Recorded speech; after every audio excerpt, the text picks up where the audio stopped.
Dans un village lointain, niché entre vastes plaines et montagnes majestueuses, se dressait un baobab d'une taille impressionnante. Contrairement aux autres, cet arbre semblait toucher le ciel de ses branches étendues, tandis que ses racines semblaient plonger jusqu'au cœur de la terre. Les anciens du village disaient que ce baobab, vieux de plusieurs siècles, renfermait des secrets que nul n'osait découvrir. On l'appelait le baobab sacré.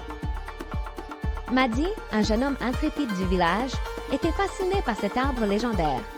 Il refusait de croire que ce n'était qu'une histoire pour effrayer les enfants. Un jour, déterminé à en savoir plus, il décida de braver les interdits et de s'approcher du mystérieux baobab.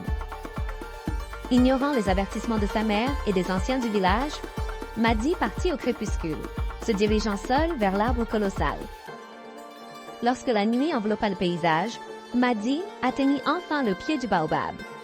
Une brise légère agita ses feuilles, comme si l'arbre lui-même murmurait des avertissements.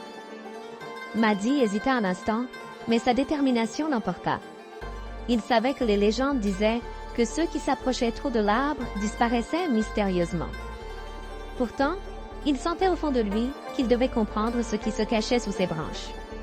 Il fit lentement le tour du tronc massif, et c'est alors qu'il remarqua une fissure dans l'écorce. Avec une curiosité mêlée d'appréhension, il posa sa main sur la faille. À sa grande surprise, l'écorce s'ouvrit lentement, révélant une entrée secrète. Le cœur battant à tout rompre, Madi pénétra dans le creux de l'arbre. À l'intérieur, l'air était frais et une étrange lumière verdâtre illuminait les parois du tronc. Un long tunnel sinueux s'étendait devant lui, menant vers les profondeurs du baobab.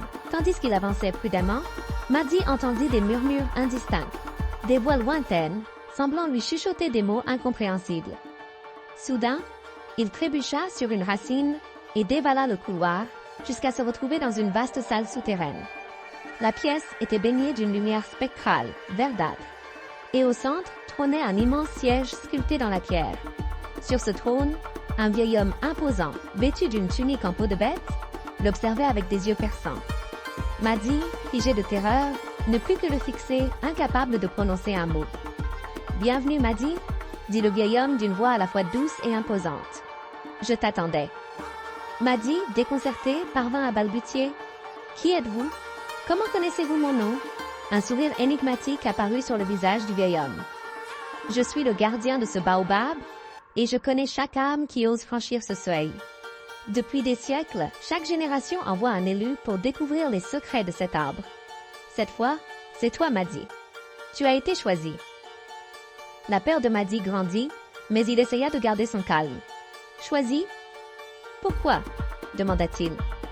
Le vieil homme se leva lentement, son ombre immense se projetant sur les murs de la salle. Le village est en grand danger. Une malédiction ancestrale née de l'envie et de la haine a été scellée sous cet arbre, mais les liens qui la retiennent s'affaiblissent. Si elle se libère, ton village sera détruit. Toi seul peux l'empêcher. Madi sentit un poids immense peser sur ses épaules. Il avait du mal à comprendre l'ampleur de la situation. « Que dois-je faire ?» demanda-t-il, sa voix trahissant une pointe d'angoisse. Le vieil homme lui tendit une petite pierre lumineuse. « Cette pierre est la clé pour détruire la malédiction. Mais tu dois agir vite. À l'aube, la force maléfique se réveillera, et il sera trop tard. » Serrant la pierre dans sa main, Madi hocha la tête. Il ne savait pas s'il était prêt pour une telle mission, mais il n'avait pas le choix. Remerciant le vieil homme, il courut hors de la salle et reprit son chemin à travers le tunnel. Lorsqu'il sortit du baobab, la lune brillait haut dans le ciel, mais quelque chose dans l'air semblait avoir changé. Il courut aussi vite qu'il le pouvait, traversant la forêt sombre. Le vent semblait porter des murmures, comme des avertissements pressants, et les arbres paraissaient l'observer. Le ciel, qui quelques instants plus tôt était dégagé, s'assombrissait à une vitesse inquiétante. De lourds nuages noirs se rassemblaient au-dessus du village, comme une ombre malveillante. Alors qu'il atteignait enfin le village, Madi sentit une force invisible peser sur lui. La pierre dans sa main émettait une faible lumière, comme si elle se battait contre une présence obscure.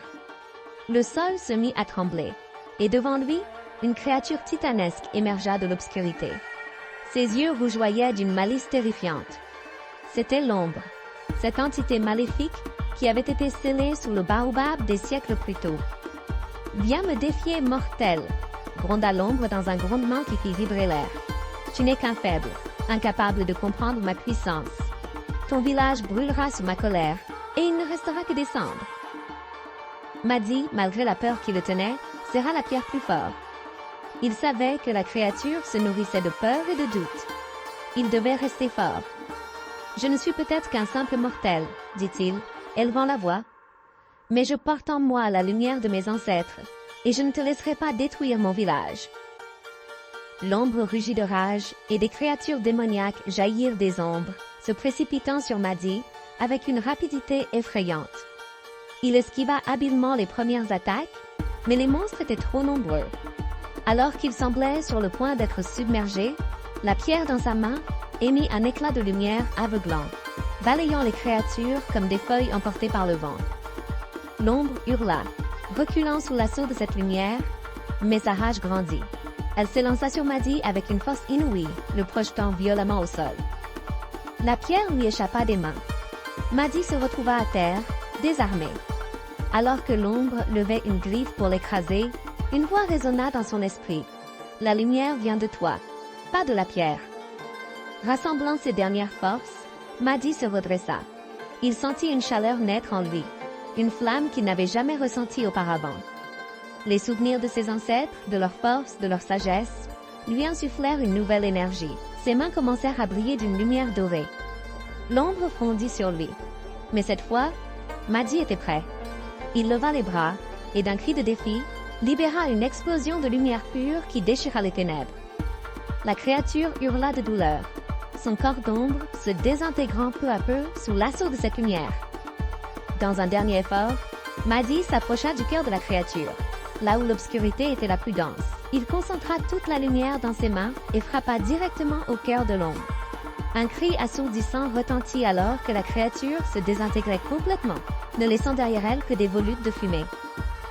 Madi, épuisé mais victorieux, tomba à genoux. L'aube pointait à l'horizon, et le village était sauvé. Tandis que les villageois sortaient, émerveillés, le gardien du baobab apparut une dernière fois. « Tu as réussi, Madi, » dit-il avec un sourire. « Tu as réveillé la lumière qui sommeillait en toi.